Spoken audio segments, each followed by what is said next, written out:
పల్నాడు జిల్లా మాచవరం మండలం మోర్జంపాడు గ్రామంలోని బీసీ బాలుర హాస్టల్ను సందర్శించారు.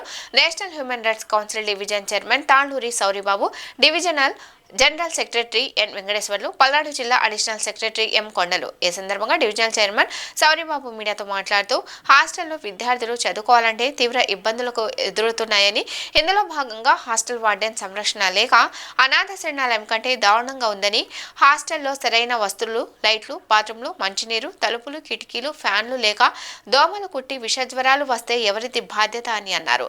లైట్లు లేక రాత్రి సమయంలో పాములు, తేళ్లు వస్తున్నాయని, అలాగే ప్రతిరోజు మెను ప్రకారం ఉండాల్సిన భోజనం పెట్టకుండా రోజు వంకాయ కూరతో వడ్డిస్తున్నారని మండిపడ్డారు. ఈ విషయంపై త్వరలో పై అధికారులకు స్థానిక ఎమ్మెల్యే ఎరపతినేని శ్రీనివాసరావుకు తెలియజేయడం జరుగుతుందని అన్నారు. తదనంతరం విద్యార్థులు హాస్టల్లో ఉన్న సమస్యలన్నీ ఎన్హెచ్ఆర్సీ వారికి అర్జీ రూపంలో రాసి ఇవ్వడం జరిగింది. National human rights council divisional chairman అండి. నా పేరు తాళ్ళూరి సౌరిబాబు. ఈరోజు మాచవరం మండలం మోర్జంపాడు గ్రామంలో గల బీసీ హాస్టల్ సందర్శించామండి. మా టీము సందర్శించిన తర్వాత ఇక్కడ మాకు తెలిసింది ఏంటంటే, పిల్లలు చదువుకోవడానికి వచ్చారు. వాళ్ళు ఏమంటున్నారంటే, మాకు చదువు అవ్వట్లేదండి అని అంటున్నారు. ఎందుకు అవ్వట్లేదంటే, ఇక్కడ పరిస్థితులు చూసిన తర్వాత వాస్తవంగా వాళ్ళకి చదువు అవ్వదండి. వాళ్ళు చదువుకొని ఏ అబ్దుల్ కలామో లేకపోతే ఐఏఎస్ ఆఫీసరో ఐపీఎస్ ఆఫీసరో కావాలని ఒక కోరికతో వచ్చారు. వాళ్ళ యొక్క తల్లిదండ్రుల ఆశల్ని, పేదవారు తల్లిదండ్రుల ఆశల్ని నెరవేర్చడానికి వచ్చారు. ఇక్కడ హాస్టల్ వార్డెను శివబాబు గారు, అట్లాగనే కుక్కు వంట వండే అతను, వాళ్ళ వైఫ్ అయితే వాళ్ళ భర్త, అతనిది గణేశ్వరపాడు అంట, అతను సాంబయ్య, అతను బెదిరిస్తున్నారు. ఏమని, అరే తింటే తినండి లేకపోతే లేదు. వార్డెన్ గారు కూడా బెదిరిస్తున్నారంట. అదేమంటే, దూరం నుంచి వచ్చిన వాళ్ళు ఒకరోజు సెలవు కోసం ఇంటికి ఏమి వెళ్ళొస్తాంలే అని అనుకునే వాళ్ళకి ఆ రోజు పస్తు పండుకోవాల్సిందే.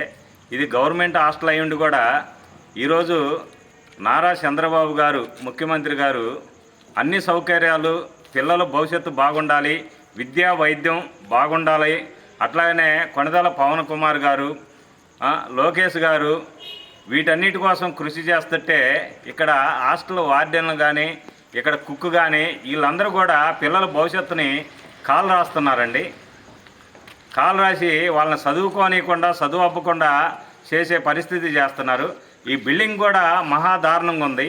ఈ బిల్డింగు మహాదారుణంగా ఉంది. ఫ్యానులు లేవు, ఒక సేఫ్టీ లేదు, ప్లస్ ఒక వాచ్మెన్ లేడు, ఇక్కడ బాత్రూమ్ లేవు, లైట్లు లేవు, సక్రంగా బాత్రూంలో లైట్లు లేవు, చీకటిగా ఉంది. బిల్డింగ్ పక్కన పాములు వస్తున్నాయంట.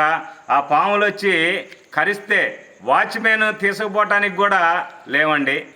అంత దారుణమైన పరిస్థితి.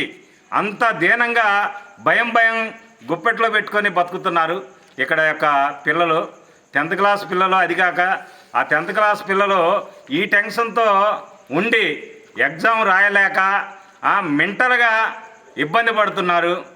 అందుకని గవర్నమెంట్కి మేము కలెక్టర్ గారికి పెడతాం, అట్లాగనే ఎంఆర్ఓ గారికి లెటర్ పెడతాం.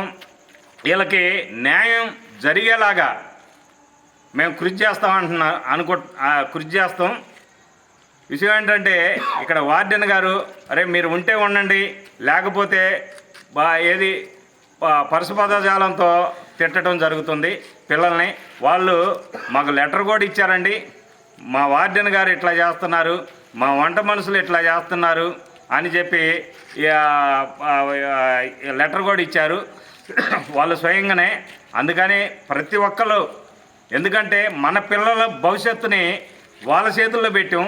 వాళ్ళు పిల్లల్నేమో హై స్కూల్లో, ప్రైవేట్ స్కూల్లో ఉన్నతమైన స్థానాల్లో చదివించుకుంటున్నారు.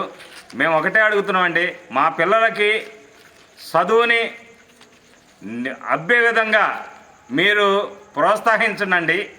ఎందుకంటే మా పిల్లల యొక్క భవిష్యత్తుల్ని మీరు కాలరాయబాకండి. ఎందుకంటే వాళ్ళని చూస్తుంటే నాకే ఏడుపు వస్తుంది, ఎంతో బాధగా ఉంది. అందుకని మేము ఇది సీఎం గారి దృష్టికి కూడా తీసుకెళ్తాం. తగిన ఆఫీసర్లకి తగిన చర్యలు తీసుకునేలాగా చేస్తాం. ఎందుకంటే పిల్లలు చాలా బాధపడి ఇబ్బంది పడుతున్నారు. అటువంటి వాళ్ళని ఒకటే చెబుతున్నా, వార్డెన్ గారు లేకపోతే అది వంట అతను మేల్కొని పిల్లల్ని సక్రంగా, మీకు పిల్లలు లేరా అని మేము అడుగుతున్నాం. మీ పిల్లల్ని ఎట్లయితే చూసుకుంటున్నారో వాళ్ళ నుంచే కదండి మీరు ఒక ముద్ద అన్నం తింటుంది జీతాలు తీసుకొని.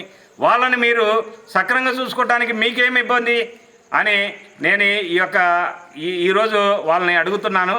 అటువంటిది మీరు ఒకటే ఇప్పటికైనా పద్ధతి మార్చుకొని మీరు పిల్లలని సక్రమంగా చూసుకుంటారా లేదా అనేది తెలియజేస్తున్నాం. సక్రమంగా చూసుకోకపోతే మీ యొక్క ఆఫీసర్లకు మేము లెటర్లు పెట్టి మీ మీద చర్యలు తీసుకునేలాగా చేస్తామని తెలియజేస్తున్నాం.